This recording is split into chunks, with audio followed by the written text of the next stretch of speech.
Takbo na tayo, Lola. Dali! Bulong ng 7 taong gulang na apo, nanginginig ang buong katawan sa ilalim ng kumot. Sabi niya, kung hindi raw kami aalis ngayon, mawawala na si Lola. Noon ko lang tuluyang hinarap ang nakatatakot na katotohanan na nangyayari sa bahay na ito. Pero hindi nila alam na ang munting tapang ng isang 7 taong gulang na bata ang magbabago sa lahat. Ang kwento ngayon, sisimulan na. Magandang araw. Ako po si Lola Sol, 73 taong gulang. Buong buhay ko'y pamilya lang ang inasikaso ko. Nagtrabaho ng masipag na parang langgam, pero sa pagtanda ko, sa taong pinagkakatiwalaan ko pa, nagmula ang pagtataksil. Parang totoo nga ang kasabihan na wala kang mapagkakatiwalaan. Maari niyo po bang pakinggan ang kamangha-mangha kong kwento? Nang gabing iyon, matagal akong nanatili sa bahay ng aking anak na si Anton. Ang apo kong si Mina, 7 taong gulang, ay labis akong kinulit na matulog kasama niya. Hinila niya ang aking braso at sinabi, Lola, kailangan mo po akong patulugin ngayon bago ka umuwi ha? Niyakap ko si Mina. Dahil napakaganda niyang bata. Sumagot ako, o sige, aking munting anghel, patutulugin kita sa tabi mo ha?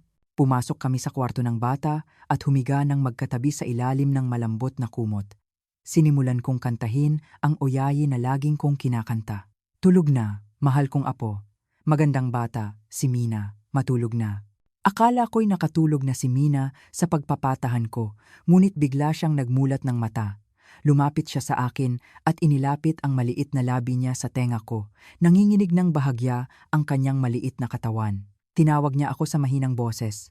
Lola, hinimas ko ang likod ni Mina at mahinang nagtanong. Bakit apo? Nanaginip ka ba ng masama? Sa sandaling iyon, halos huminto ang hininga ko sa bulong na narinig ko. Lola, takbo na po tayo, dali! Bumagsak ang dibdib ko. Tumakas? Ano ang sinasabi mo, Mina? Nagulat akong nagtanong, at tiningnan ako ng bata na parang anumang sandali ay iiyak. Nanginginig ang kamay ni Mina habang hinahawakan ang damit ko. Baka po mapahamak kayo, Lola. Kailangan po nating tumakas dito. Mabilis. Doon na. Narinig namin ang boses ni na Anton at Stella sa sala, kaya't nagulat si Mina at mabilis na tinakpan ang bibig ko ng kanyang daliri. Kasabay niyon, mabilis niyang tinakpan ang sarili niya hanggang ulo sa ilalim ng kumot. Nagsimulang kumabog ng malakas ang puso ko. Ano ba talaga ang nangyayari sa bahay na ito? Pagkaraan ng ilang sandali, papalapit ang mga yabag sa pasilyo, patungo sa pinto ng kwarto ni Mina. Lihim akong lumunok ng laway. Pagkatapos ng tunog ng kalabog, bahagyang bumukas ang pinto at sumilip ang ulo ni Stella. Kahit sa dilim, parang ramdam ko ang malamig niyang tingin. Nagtanong si Stella nang walang emosyon. Nanay, tulog na po ba si Mina? Hindi ako makapagsalita, kaya't tumango na lang ako. May nagyayelong ekspresyon, parang ibinato ni Stella ang mga salita. Kung gayon, umuwi na po kayo. Gabi na, magtaksi na po kayo. Walang ekspresyon ang mukha ni Stella. Mas malamig ang pakiramdam niya kaysa karaniwan. Mabilis akong tumayo matapos kong halikan si Mina. Ang mga salita ni Mina ay umuulit sa isip ko. Ang desperadong boses na nagsabing tumakas agad. Nang isuot ko ang sapatos ko sa doorway, nanginginig ang kamay ko. Muntik ko nang makalimutan ang bag ko. Hindi ko alam kung ano ang dapat kong katakutan, ngunit hindi ko kayang balewalain ang babala ni Mina. Nanay, tatawag po ba ako ng taxi para sa inyo? Tanong ni Stella mula sa likod. Wag na. Ako na ang kukuha. Agad kong sagot at binuksan ang pinto. Paglabas ko, naghanap agad ako ng taxi. May humintong taxi. Sumakay ako nang hindi lumilingon sa likod. Sa loob ng taxi pa uwi, patuloy akong nag-iisip. Hindi ko makalimutan ang nanginginig na boses at naiiyak na mukha ni Mina. Nakakapagbahala rin ang malamig na mukha ni Stella. Bakit nasabi iyon ni Mina? Ano ba talaga ang nangyayari? Hindi ako nakatulog ng gabing iyon. Pagsapit ng umaga, maingat akong bumalik sa bahay ng aking anak. Kailangan kong pakainin ng mainit na kanin si Mina bago siya pumasok sa kindergarten. Agad kong binuksan ang pinto gamit ang susi. Naghubad ako ng sapatos at sinabi, Mga anak, nandito na ako. Ngunit walang sumagot. May kakaiba sa kapaligiran ng sala. Parang binuhusan ng malamig na tubig na puno ang bahay ng mabigat na katahimikan. Karaniwan ay naghihintay sila ng luto ko, pero mayroon nang nakahandang lamesa ng kainan. Si Stella ay walang emosyon, sumusubo ng pagkain na parang makina. Si Anton naman ay nakayuko, nakatingin lang sa cellphone niya. Kahit kumpleto ang pamilya, wala akong narinig kundi ang tunog ng kutsara. Pilit kong pinasaya ang boses ko. Nandito na si Lola para kay Mina. Dali, lapit ka. Tiningnan ako ni Mina, biglang nalungkot ang mukha at yumuko ulit. Naalala ko ang takot na mukha niya nang ibulong niya sa akin na tumakas kami kagabi. Nanlamig ang dibdib ko. Nagsalita si Stella. Upo na po kayo, nanay. Nakatingin siya sa akin, pero parang walang laman ang mga mata niya. Maingat akong umupo sa tabi ni Mina. May mainit na kanin at sabaw sa harap ko, pero hindi ko kayang lunukin ang pagkain. Naglagay ako ng egg roll sa mangkok ni Mina at sinabi, "Kumain ka nito, aking anghel, para lumakas ka papuntang kindergarten." Doon, nagbigay si Stella ng matalas na utos kay Mina. "Mina, kumain ka na, mabilis, baka mahuli ka sa kindergarten." Parang talim ng kutsilyo ang boses niya, hindi mo iisiping ito ang boses ng isang mapagmahal na ina. Nag-arko ang balikat ni Mina at humawak siya ng kutsara. Hindi ako nakatiis, kaya kinausap ko si Anton. "Anton, huwag kang magpagutom. Kumain ka. Bakit ganyan ang mukha mo?" Sumagot si Anton nang hindi man lang inaalis ang tingin sa cellphone. Wala akong oras. At pagkatapos, nagbuklat siya ng pahayagan. Nagkunwari siyang nagbabasa ng stock news, pero hindi siya nakatutok. Bahagyang nanginginig ang kamay niya na may hawak na pahayagan. Tinitingnan lang niya ang iisang pahina. Hindi ako nakatiis, kaya tumayo ako at sinabi, "Wala akong ganang kumain. Ako na lang ang maghuhugas ng plato."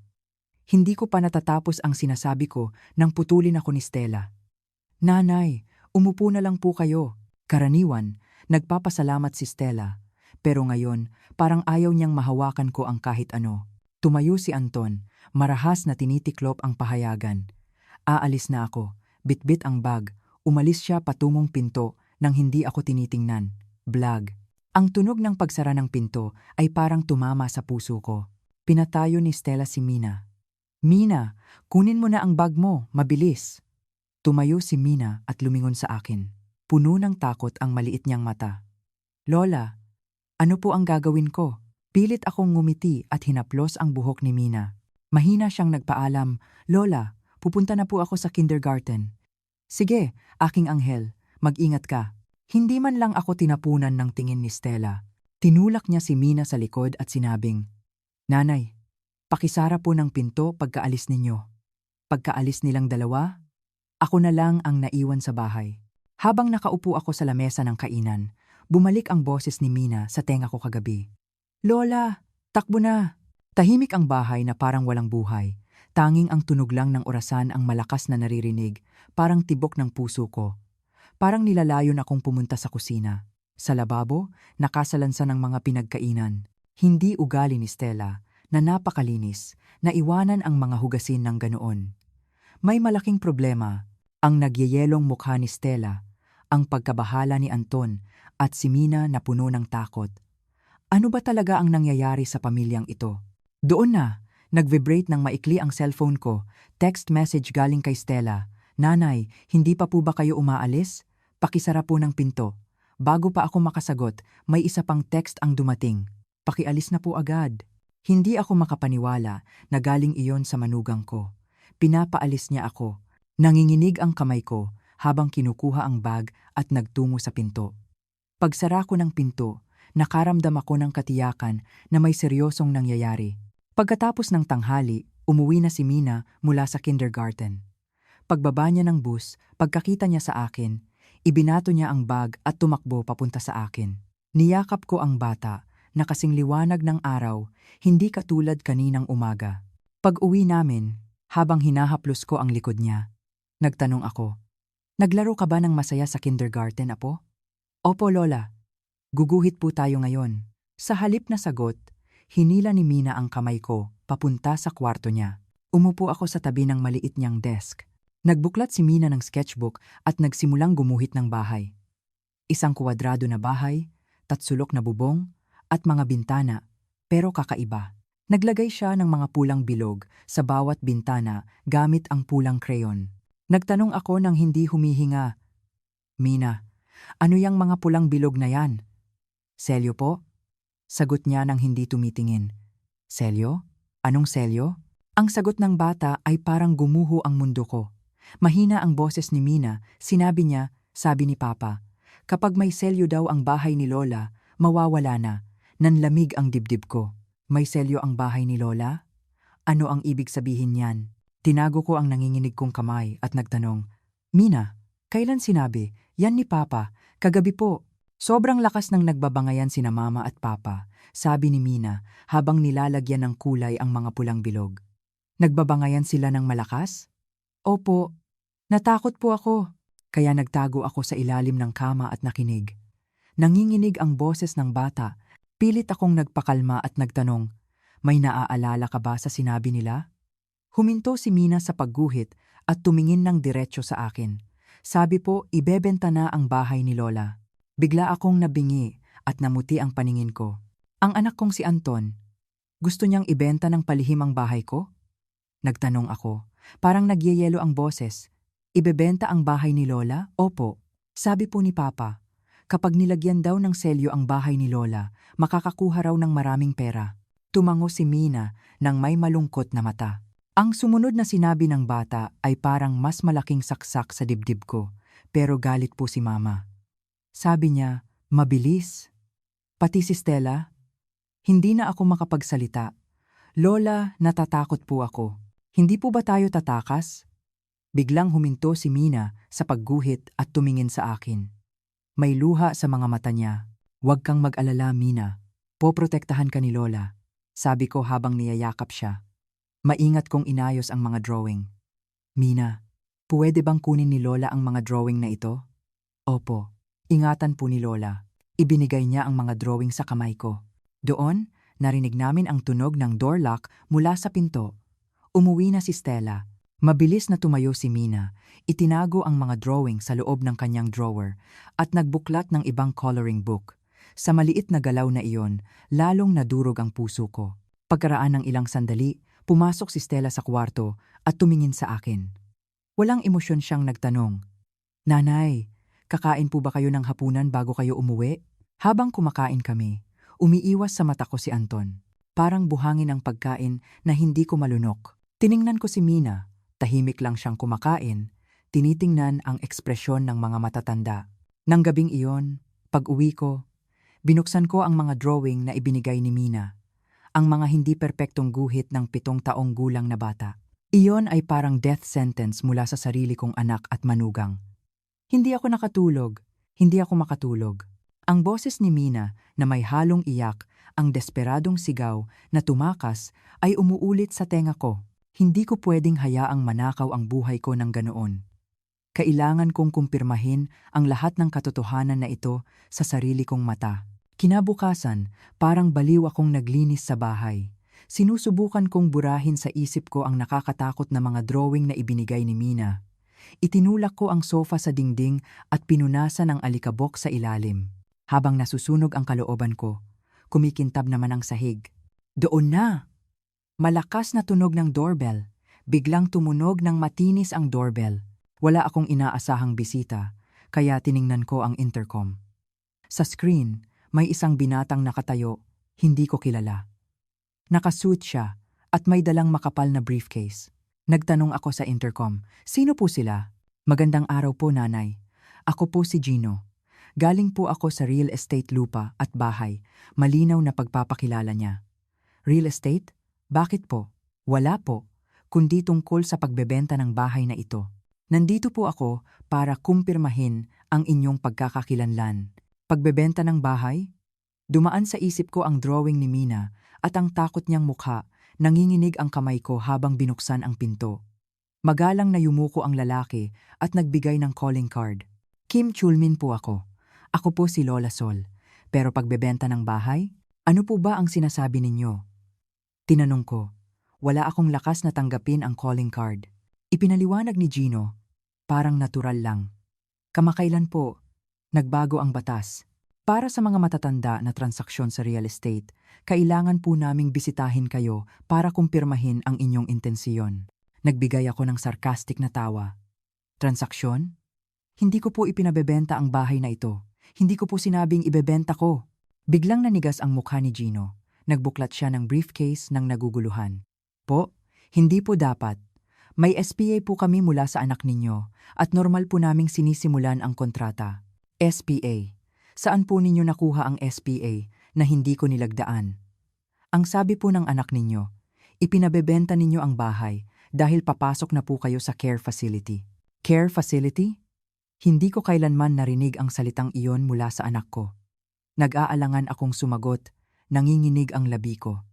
Hindi ko kailangan ng care facility at lalong hindi ko gustong ibenta ang bahay na ito. Doon na naintindihan ni Gino ang kalubhaan ng sitwasyon.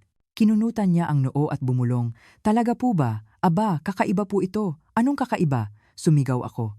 Sabi po ng anak ninyo, may consent kayo, may selyo pa po kayo sa spa. Iniabot ni Gino ang SPA sa harap ko. Paano nyo nasabing selyo ko yan? Hindi ko nilagdaan yan. Nag-isip sandali si Gino at nagtanong, Nanay, nag-ospital po ba kayo 3 buwan na ang nakalipas? Oo, na-ospital ako ng kalahating buwan dahil sa operasyon sa likod. Ang petsa sa SPA ay eksaktong panahon na naka-ospital ako. Nagdilim ang paningin ko sa sinabi ni Gino. Habang naghihirap ako sa kama, palihim na nilalagyan ng selyo ng anak ko ang mga dokumento para ibenta ang bahay ko. Maingat na nagsalita si Gino. Nanay, parang fraud po ito. Karaniwan na po ngayon ang pagnanakaw ng ari-arian ng magulang ng sariling anak. Fraud? Iba ang gumawa nito? Walang iba kundi ang sarili kong anak? Nanghina ang mga tuhod ko at napaupo ako sa sofa. May munting pag-asa. Nagtanong ako, kailan po nagsimula ang kontrata? 1 buwan na po ang nakalipas. Naibigay na ang down payment. At sa susunod na linggo na ang final payment. Susunod na linggo, 1 linggo na lang at baka wala na akong matitirahan. Tiningnan ni Gino ang mukha ko at nagtanong, Nanay, ayos lang po ba kayo? Hindi ako ayos. Sige, kailangan nating itigil ang kontrata na ito. Malinaw na fraud ito. Determinadong sinabi ni Gino. Agad siyang tumawag sa cellphone. Boss, si Gino po ito. Nasa bahay ako ni Lola Sol at hindi niya alam na ibinebenta ang bahay. Parang peke po ang SPA ng anak niya. Pakitigil po agad ang lahat ng proseso. Pagkatapos ng tawag, sinabi sa akin ni Gino, Nanay, itinigil ko na po muna ang kontrata. Pero dahil may down payment na, baka maging komplikado po sa batas. Kailangan po ninyong magsumbong sa pulis at kumuha ng legal advice. Tulala lang akong nakaupo at tumango. Pagkaalis ni Gino, matagal akong hindi tumayo sa sofa. Parang nanlamig ang dugo ko. Ang anak kong si Anton, ang manugang kong si Stella. Gusto akong ilagay sa care facility at ibenta ang bahay ko. Paano nagawa ng isang anak iyon sa kanyang magulang? Kung hindi dumating si Gino, kung hindi ako binulungan ni Mina. Sa sandaling iyon, may mainit na bagay ang biglang umakyat mula sa dibdib ko. Mahigpit kong hinawakan ang calling card na ibinigay ni Gino. Hindi ako magpapatalo ng ganoon lang. Sa mga taong nagpaiyak sa akin ng dugo, ipapakita ko kung ano ang impyerno.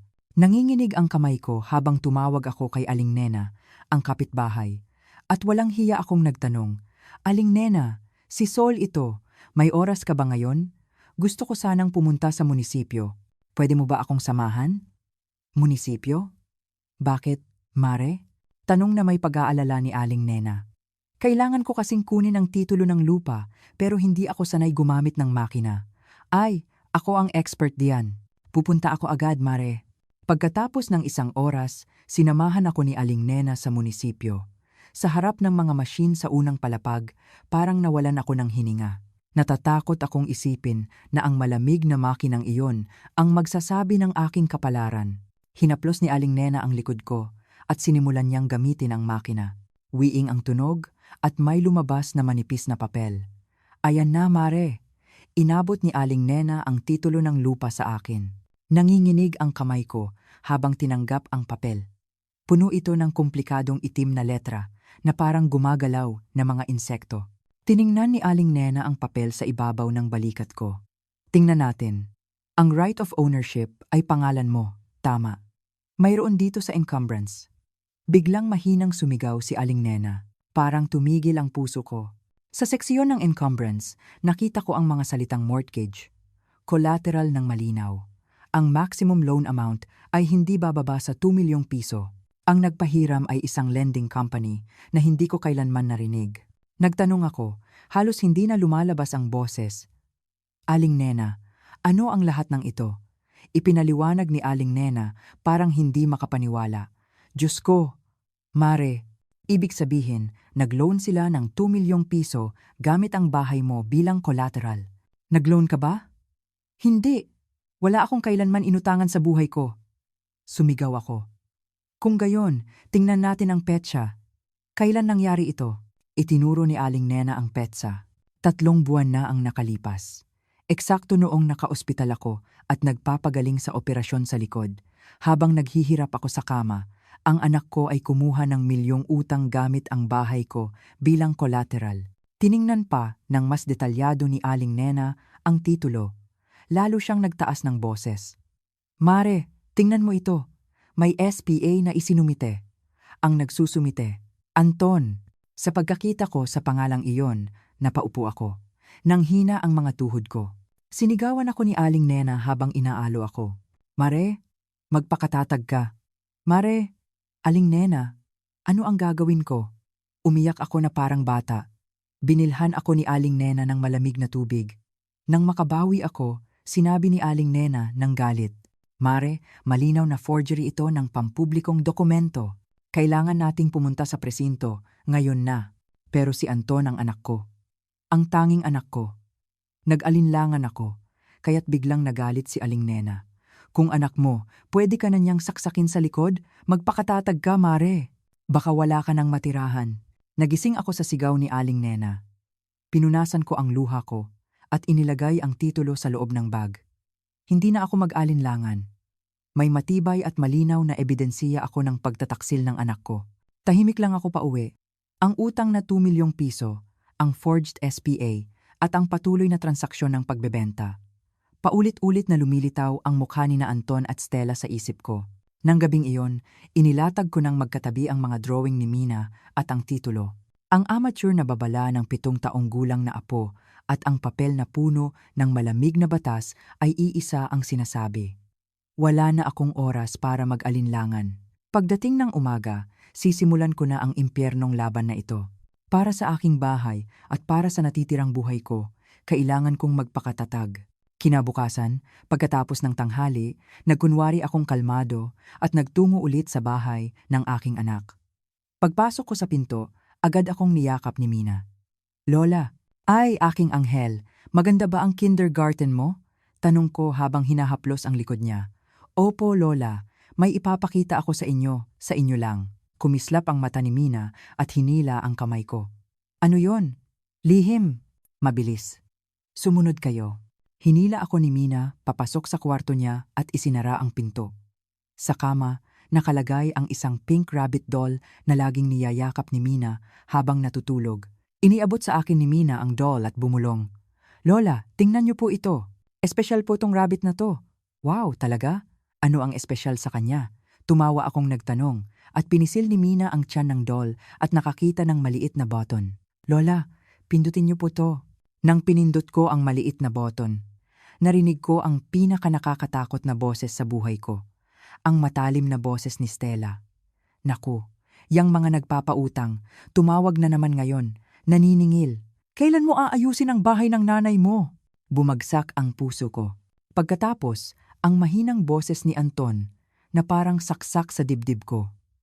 Oo na, alam ko na.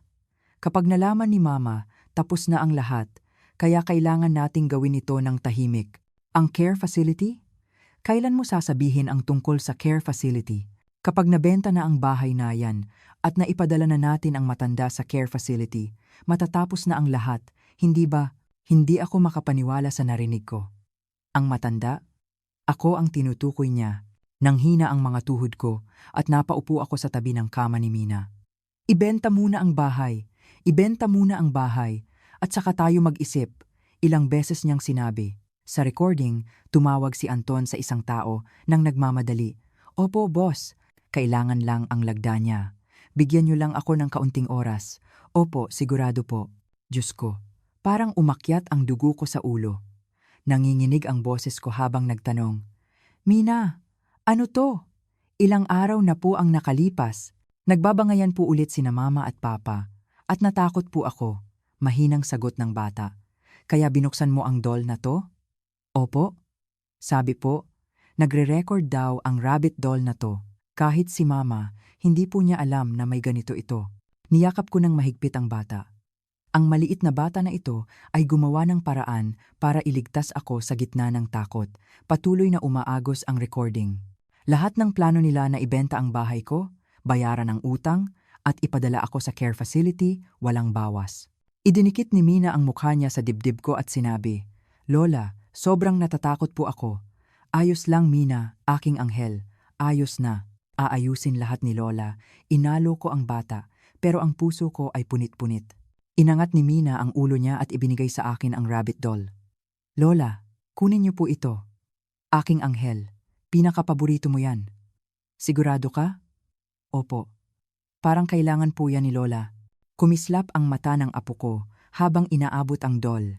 Gaano kaya karami ang nakita, narinig, at tiniis ng maliit na batang ito mag-isa. Sige, iingatan ni Lola ang doll na ito na galing sa iyo, Mina, sabi ko. Nang ilalagay ko na sana ang doll sa bag ko, hinawakan ni Mina nang mahigpit ang manggas ko. Nagtanong siya, parang anumang sandali ay iiyak. Lola, hindi po kayo pupunta sa care facility, di ba? Hindi, aking anghel. Hinding-hindi ako pupunta. Nandito si Lola sa tabi mo hanggang sa huli. Nangako ako sa bata gamit ang pinky swear. Doon, narinig namin ang tunog ng pagbukas ng pinto. Umuwi na si Stella. Reflex na kinuha ni Mina ang ibang laruan at nagkunwari na naglalaro. Sa eksenang iyon, lalo akong nasaktan. Pumasok si Stella sa kwarto at nakita ako. Nagtanong siya, may pagod sa mukha. Nanay, kailan po kayo dumating? Kadarating lang, sumagot ako ng kalmado. Sandaling tumigil ang tingin ni Stella sa bag na mahigpit kong hawak. Lalo ko itong niyakap, nandyan na sa loob ang lahat ng ebidensiya ng kanilang kasalanan. Buong hapunan, hindi ako nagsalita. Tinitingnan ko lang ang mukha ng anak at manugang ko na nagkukunwaring walang alam. Mayroon na akong matibay na ebidensiya. Ngayon, ang natitira ay kung paano ko sisimulan ang impyernong paghihiganti na ito. Nang gabing iyon, hindi ako nakatulog, yakap ang rabbit doll. Ang malamig na titulo at ang doll na naglalaman ng nakakatakot na boses ng anak at manugang ko. Hawak ang dalawang matibay na ebidensiya na ito. Hindi ako makagalaw. Pagsapit ng umaga, tinawagan ko agad si Aling Nena. Nanginginig ang boses ko. Nagmamadali akong nagsalita. Aling Nena, tulungan mo ako. May mas nakakagulat pa akong nalaman kaysa kahapon. Pwede mo ba akong samahan sa legal aid? Ay, Mare, syempre. Sa tono mo, mukhang seryoso yan. Pupunta ako agad. 10:00 ng umaga, sinamahan ako ni Aling Nena sa Public Attorney's Office, PAO. Puno ng mga taong katulad ko ang opisina, matatanda at pagod, na tinitraydor ng kanilang pamilya o ng mundo. Pagkatapos ng 1 oras na paghihintay, pinapasok kami sa isang maliit na consultation room. Isang bata at mabait na counselor ang sumalubong sa amin. Nanay, tuloy po kayo. Ano po ang kailangan ninyo? Hindi ako makapagsalita, kaya si Aling Nena ang unang nagsalita. Kasi ma'am, ang anak at manugang nitong si Sol ay gusto siyang dayain at ibenta ang bahay niya ng palihim. Nagulat ang counselor at tumingin sa akin. Maaari po bang idetalye ninyo, nanay? Nanginginig ang boses ko habang ikinuwento ko ang nangyayari. Mula sa bulong ni Mina hanggang sa pagbisita ng real estate agent at ang titulo ng lupa. Sa huli, kinuha ko sa bag ang pink rabbit doll. Lumaki ang mata ng counselor. Pinindot ko ang maliit na button sa tiyan ng doll. Sa loob ng consultation room, umalingaw-ngaw ang masasamang boses ng anak at manugang ko. Nang matapos ang recording, sinabi ng counselor ng seryoso at determinadong, ito po ay malinaw na forgery of a public document at fraud. Kung gayon, ano po ang gagawin ko? Tanong ko. Kailangan po ninyong mag-file ng complaint sa pulis laban sa anak at manugang ninyo. Sabay po, Kailangan ninyong maghanda para sa civil case tungkol sa ownership ng bahay, sabi niya. Ang mga salitang pulis at complaint ay tumusok sa puso ko. Natatakot akong nagtanong. Kapag nag-report ako sa pulis, ano ang mangyayari kay Anton? Kapag nagsimula ang investigasyon, pareho po silang iimbestigahan bilang suspect. Kung mapatunayan ang charge, maaari po silang makulong, sabi niya. Makulong? Parang gumuho ang dibdib ko sa salitang iyon. Doon na, pumasok sa isip ko ang mukha ni Mina. Ate Counselor, paano po kung parehong imbestigahan ang magulang? Ano po ang mangyayari sa 7 taong gulang kong apo? Natigilan ang counselor. Malungkot siyang nagsabi, may anak po pala kayo. Dahil family matter po ito, kailangan ninyong magdesisyon ng maingat. Kapag hindi ako mag-report, ano po ang mangyayari? Mawawala po ang bahay ninyo. Dahil naibigay na po ang down payment, matatapos na po ang lahat sa susunod na linggo. Ang huling salita ng counselor ay parang death sentence. Paglabas namin sa consultation room, umupo kami ni Aling Nena sa isang coffee shop. Hindi ako makapagsalita. Hinawakan ni Aling Nena ang kamay ko at galit na nagsalita. Mare, ano pa ang iniisip mo? Tara na sa pulis. Hindi sila dapat ituring na anak. Pero, Aling Nena, paano si Mina? Ang apo ko. Iyon lang ang lumabas sa bibig ko. Hindi, Mare. Mahalaga rin ang bahay mo, di ba? Ang bahay na pinaghirapan mo. Hahayaan mo bang kunin ng mga hayop na yan? Kapag pumunta ako sa pulis, makukulong sina Anton at Stella. Siyempre, dapat lang, bayaran nila ang kasalanan nila. Kung gayon, maiiwan si Mina ng walang mama at papa. Ang bata. Sa huli, naiyak ako. Matagal akong tinitingnan ni Aling Nena at maingat siyang nagsalita. Mare, ganito ang gawin natin. Kunin mo muna si Mina sa bahay na yon. Kunin si Mina? Oo. Dalhin mo sa bahay mo at protektahan mo. Ano ang masama kung aalagaan ng lola ang apo? Ilagay muna natin ang bata sa ligtas na kalagayan. Tapos, sisimulan na natin ang digmaan laban sa kanila. Sa sinabi ni Aling Nena, unti-unting huminto ang iyak ko. Pauwi, paulit-ulit kong inulit ang mga salita ni Aling Nena. Tama, kailangan kong protektahan ang bahay ko. At kailangan ko ring protektahan ang apo ko. Hindi ko pwedeng bitawan ang dalawa. Nang gabing iyon, kinuha ko ulit ang rabbit doll. Ang boses ng anak ko na naririnig sa loob ay tumusok pa rin sa dibdib ko. Pero hindi na ako mag-alinlangan. Para sa apo ko na nagtangkang iligtas ako gamit ang maliit na doll na ito, kailangan kong maging matigas. Pagdating ng umaga, susunduin ko si Mina. At pagkatapos, sisimulan ko na ang nakakatakot na digmaan na ito. Hindi ako nakatulog ng gabing iyon. Nag-aalala. Bumangon ako at binuksan ang drawer na puno ng alikabok.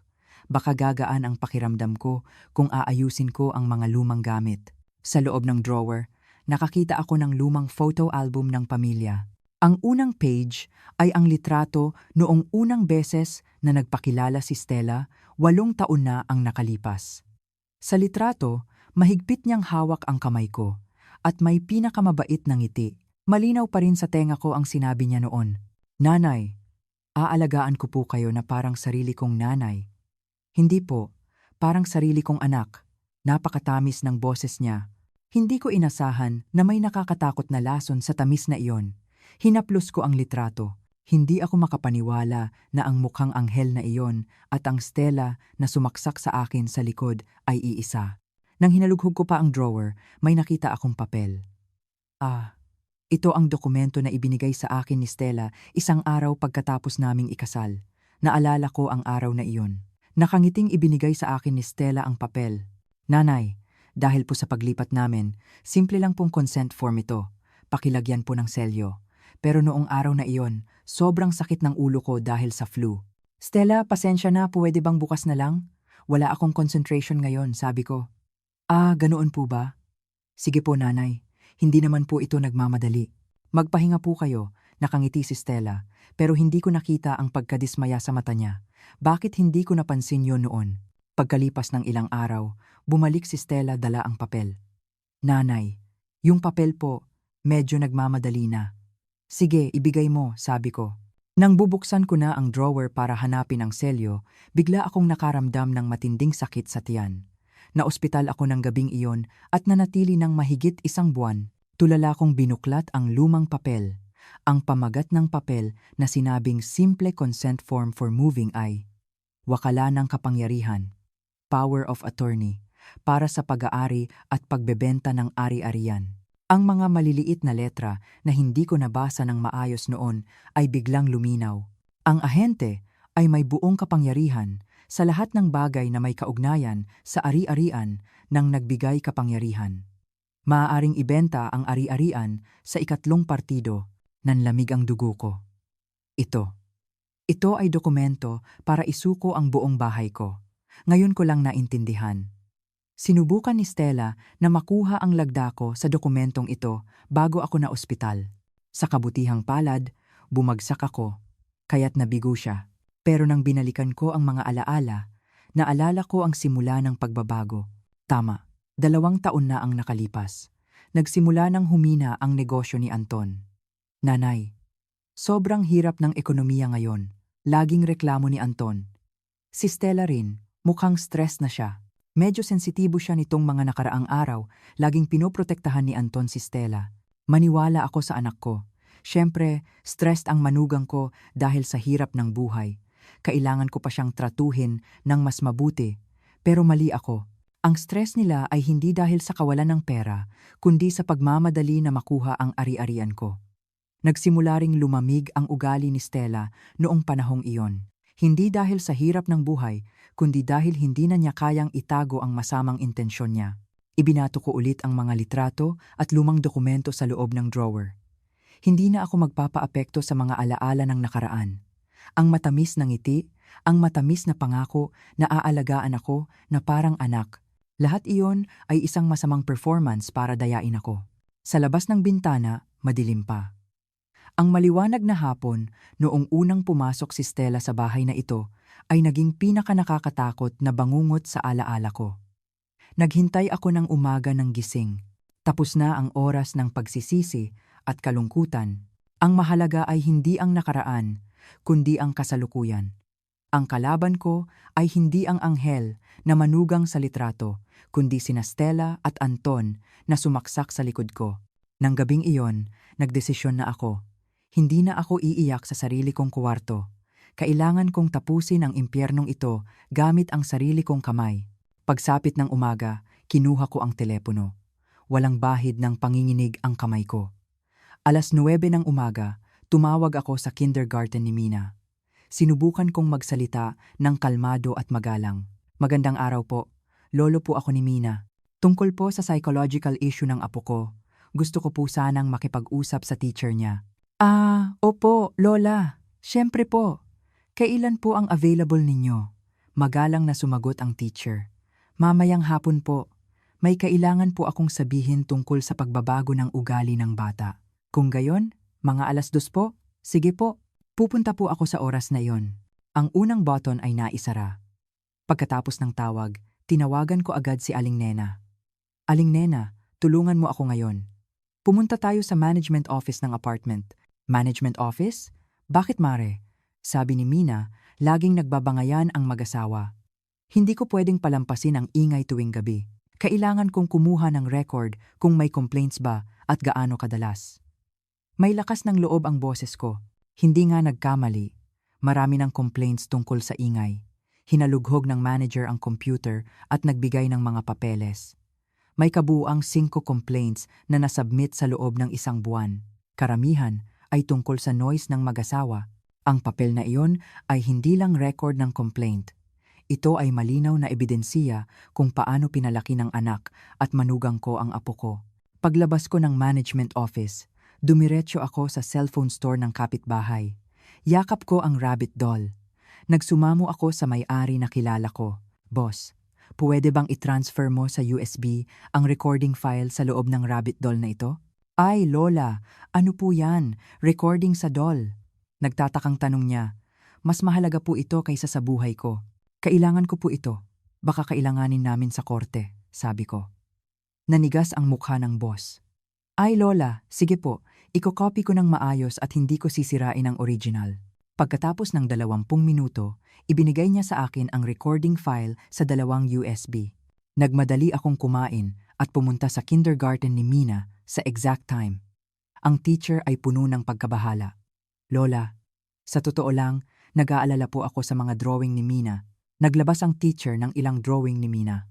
May mga drawing ng bahay na gumuho, umiiyak na pamilya, at malungkot na mukha. May problema po ba sa pamilya ninyo? Maingat na tanong ng teacher. Ikinuwento ko ang lahat. Kailangan po ba ng psychological treatment ang apo ko? Determinadong tumango ang teacher. Opo. Malinaw na may stress siya. Hayaan po ninyong mag-aral siya ng art therapy. Sapat na iyon. Maghapon akong gumalaw nang walang tigil. Pag-uwi ko, inilatag ko ang lahat ng nakuha ko. Ang mga record ng complaint at ang witness statement ng kapitbahay. Ang USB na naglalaman ng boses ng anak at manugang ko. At ang confirmation ng transaction cancellation. Ito na ang aking armor at ang aking sword para hatulan sila. Hindi na ako ang umiiyak at walang magawa na matanda. Pagdating ng umaga, pupunta ako sa PAO at formal na isasampa ang kaso. Nasa akin na ang kontrol ng digmaang ito para sa apo ko na nagtangkang iligtas ako. Hinding-hindi ako magpapatalo. Kinabukasan, gumising ako bago sumikat ang araw. Hindi ako nakatulog buong gabi, pero hindi ako pagod. Bagkus, malinaw ang isip ko at may malamig na galit sa dibdib ko. 9:00 ng umaga, tumawag ako kay Anton. Pagkatapos ng ilang ring, narinig ko ang boses ng anak ko. Hello? Ang boses ko ay kasing lamig ng yelo. Ako to. Pumunta kayo ni Stella sa bahay ko ngayon na. Ma, bakit biglaan? Huwag ka nang magtanong. Pumunta ka. Buhay ninyo ang nakataya rito. Ibinaba ko ang telepono. Pagkatapos ng isang oras, narinig ko ang tunog ng door lock. Nakaupo ako ng tuwid sa dining chair. Naghihintay sa kanila. Pagpasok ng mag-asawa, litong-lito ang mukha nila. May peke pa ring ngiti si Stella. Nanay, bakit biglaan po? Paalis na po sana kami. Walang sinabi. Itinuro ko lang ang lamesa. Nang makita nila ang mga nakalatag na papeles, biglang nanigas ang mukha ng dalawa. Lalo na si Stella, namutla ang mukha. Nagtanong si Anton nang nanginginig ang boses. Ma, ano to? Ano ang lahat ng ito? Ngumiti ako ng malamig at sumagot. Ang ginawa ninyo sa likod ko, anak. Iyan ang lahat ng ito. Una, kinuha ko ang titulo at ibinato sa harap ni Anton. Ano yang pulang selyo sa bahay ko? Saan ninyo nakuha ang 2 milyong piso na utang sa lending company na hindi ko kailanman narinig? Noong naghihirap ako sa kama, hindi ba? Hindi nakapagsalita si Anton, nanginginig lang ang labi. Doon, sumigaw si Stella ng matalas. Ano ang alam ninyo, nanay? Para sa negosyo ni Anton ang lahat ng yan. Negosyo? Tumawa ako dahil sa inis. Kaya inutang mo ang bahay ng nanay mo at hindi pa sapat, gusto mo pa itong ibenta. Ipaliwanag mo sa akin itong papel na to, Stella. Kinaway ko ang lumang SPA na ibinigay sa akin ni Stella 8 taon na ang nakalipas. Simple lang na consent form for moving daw? SPA pala para ibenta ang buong bahay ko. Mula pa noong dinala mo yan dito, plinano mo na ang lahat, hindi ba? Kumislap ang mata ni Stella na parang ahas. Ano ngayon kung ganoon? Dahil kayo lang naman ang nakatira diyan. Mali ba na gamitin namin ang bahay ninyo? Gamitin? Sa tingin mo, ginagamit lang ito? Huli pinindot ko ang tiyan ng rabbit doll. Ipadala na natin ang matanda sa care facility. Matatapos na ang lahat, hindi ba? Sa sarili niyang boses na lumabas mula sa doll, tuluyang nagbago ang kulay ng mukha ni Stella. Naramdaman niya na tapos na ang lahat. Tumayo ako. At ibinigay ko ang huling hatol ko sa 2 taong nagtangkang sirain ang buhay ko. Iwanan ninyo ang inupahan kong bahay. Umalis kayo at huwag na kayong magpakita sa akin. Ma, lumuhod si Anton at nagmakaawa. Ma, nagkamali ako. Pakiusap, bigyan ninyo ako ng isang pagkakataon, ma. Pero hindi ako lumingon. Sa pulis ka magmakaawa. Wala akong anak na katulad mo. Tinalikuran ko sila at pumasok sa kwarto. Nilock ko ang pinto. Narinig ko ang iyak at sigaw nila sa labas. Pero hindi ako natinag. Ang tunay na digmaan ay tapos na. Napanatili ko ang bahay ko, ang apo ko, at ang natitirang buhay ko. 3 buwan ang lumipas. Ang bahay namin ay puno ng tawanan ni Mina, kasabay ng sikat ng araw tuwing umaga. Ang nakakatakot na bangungot ay parang matagal nang nakalipas. Nang hapong iyon, nagbabasa kami ni Mina ng storybook sa sala. Tumunog ang telepono, iniabot sa akin ni Mina. Lola, may tawag po. Parang lumaki at nag-aalala na rin ang isip ng bata. Hello, si Lola Sol po ito. Magandang araw po nanay. Court-appointed valuation agency po ito. May resulta na po ang handwriting analysis ng SPA. Napahinto ako. Dumating na ang araw na iyon. Opo, ano po ang resulta? Nanginginig ang boses ko. Ang selyo po sa SPA ay sa inyo, pero ang handwriting ay ganap na iba sa inyo. Malinaw po itong forgery. Forgery, sa isang salita na iyon, parang nawala ang huling bato na nakadagan sa balikat ko. Nagtanong ako, puno ng kagalakan. Kung gayon, ang bahay ko, opo, nanay. Sa utos po ng korte, void na po ang mortgage. At ang ownership ng bahay ay ibabalik na sa inyo. Salamat po. Maraming salamat po. Paulit-ulit akong nagpasalamat. Pagbaba ko ng telepono, niyakap ko si Mina ng mahigpit. Mina, aking anghel, naprotektahan ni Lola ang bahay natin. Talaga po? Lola, atin na po talaga ang bahay? Ligtas na po tayo? Niyakap ako ni Mina. Oo, aking anghel. Ito na ang pinakaligtas na bahay sa mundo. Nang hapong iyon, dumalaw si Aling Nena dala ang cake, para na kaming tunay na pamilya. Mare, may resulta na raw? Sobrang nag-alala ako. Salamat sa iyo, Mare. Natanggal na ang lahat ng collateral. At bumalik na sa akin ang bahay ko. Nakangiting sabi ko. Maingat na nagtanong si Aling Nena. Kung gayon, ang anak at manugang mo, ano ang nangyari? Si Anton, 2 taon na imprisonment dahil sa fraud. Si Stella naman, nakakuha ng probation bilang accomplice, kalmado akong sumagot. Hindi na masakit o galit ang dibdib ko tuwing naiisip ko sila. Nagbabayad lang sila sa kasalanan nila. Si Mina, ayos na ba? Oo. Nag-aaral din siya ng art therapy at hindi na siya nagigising sa gabi. Mahimbing na siyang natutulog. Doon, lumabas si Mina sa kwarto dala ang drawing niya. Lola, gumuhit po ako! Sa sketchbook na inabot niya, nakita ko kaming dalawa ni Mina, magkahawak kamay at nakangiti. Sa labas ng bintana, may bahaghari at puno ng magagandang bulaklak ang garden. Wala na ang pulang selyo o malungkot na mukha. Nang gabi na, dinala sa akin ni Mina ang pink rabbit doll niya. Matagal na niyang hindi ginagamit. Lola, hindi niyo na po kailangan ng rabbit doll na to, di ba? Tumingin siya sa akin. Bakit mo naisip yan? Wala na po tayong katatakutan sa bahay. Tinalo na po ni Lola ang lahat, di ba? Napuno ng pagmamahal ang puso ko sa sinabi niya. Oo, tama. Dahil nagbigay ka ng tapang kay Lola, natalo ni Lola ang lahat. Aking anghel, sabi ko, habang hinahaplos ang buhok niya. Hinawakan ni Mina ang maliit na boton sa tiyan ng doll at sinabi, Lola, sa tingin ko, ang nagligtas sa atin ay ang maliit na boton na ito. Oo, tama ka aking anghel. Ang maliit at matapang na boton na ito ang nagligtas sa atin. Niyakap ko si Mina. Ilang linggo na ang lumipas nang dumating ang final judgment mula sa korte. Ang bahay ko ay ganap na akin na, at ang lahat ng utang at legal na problema ay nalutas na. Nang gabing iyon, habang tinitingnan ko ang mukha ni Mina na natutulog, nag-isip ako, 3 buwan na ang nakalipas. Ako ay isang matandang walang magawa, tinitraidor ng anak, at muntik nang mawalan ng bahay. Pero ngayon, hindi na.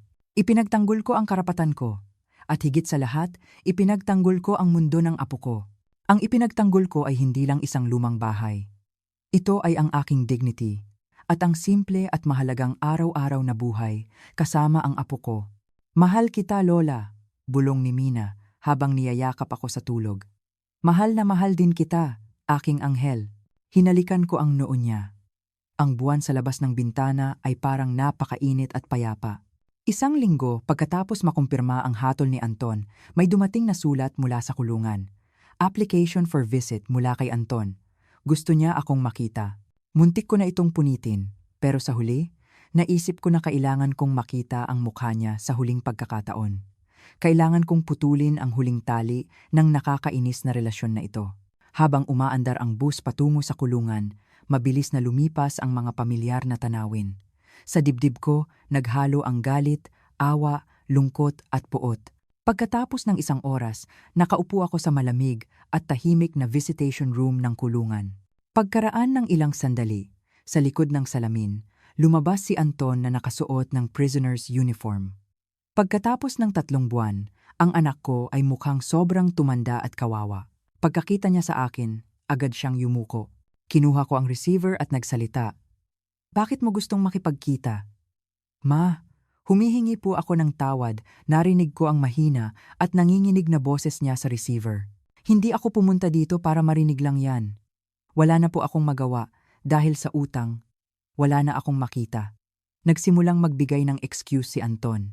Kaya kung may utang ka, pwede mong ibenta ang bahay ng nanay mo na naghihirap sa kama? Hindi ko napigilan ang boses ko. Pwede mong ipadala ang apo mo sa impyernong sitwasyon at planuhin na ipadala ang nanay mo sa care facility? Hindi nakasagot si Anton. Matagal siyang umiyak ng tahimik. At maingat siyang nagtanong, "Si Mina, ayos lang po ba siya?"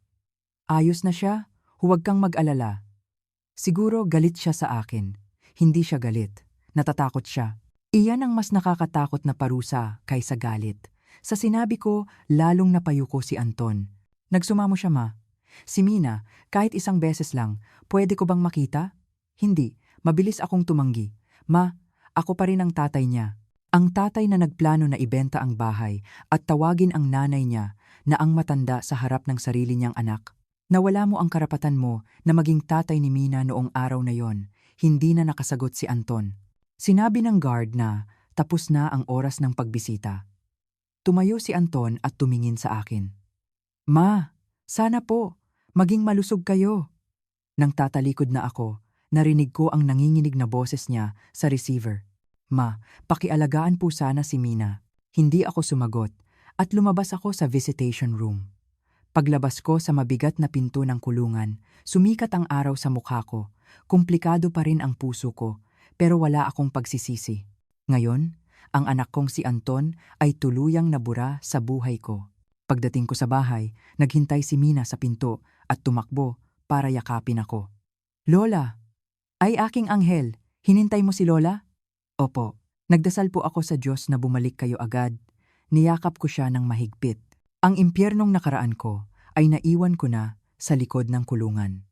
Ang natitira na lang sa akin ay ang mainit na kinabukasan na kasama ko ang batang ito. Nang gabing iyon, habang kumakain kami ni Mina ng hapunan, nagtanong ako, "Aking anghel, ano ang gusto mong gawin bukas kasama si Lola?" "Gusto ko pong mag-swing sa playground." Pumalakpak si Mina at tumawa ng masaya. "Pakitulak po ako ng pinakamataas, Lola."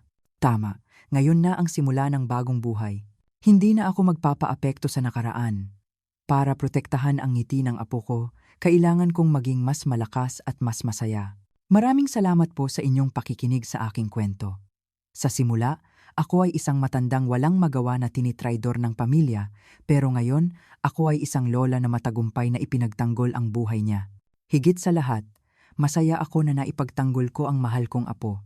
Kung wala ang tapang at talino ng 7 taong gulang na si Mina, baka nawalan ako ng bahay at nakulong sa care facility. Dahil sa maliit na bata na ito, na nakakita sa conspiracy ng mga matatanda at nagbigay babala sa akin, na ipagtanggol ko ang lahat. Natutunan ko na hindi ka dapat sumuko, kahit matanda na. Kaya mong ipagtanggol ang karapatan at dignity mo. Ngayon, namumuhay ako ng simple at masaya kasama si Mina. Ano pa ang hahanapin ko? Kung may nakinig sa kwento ko, paki-comment po.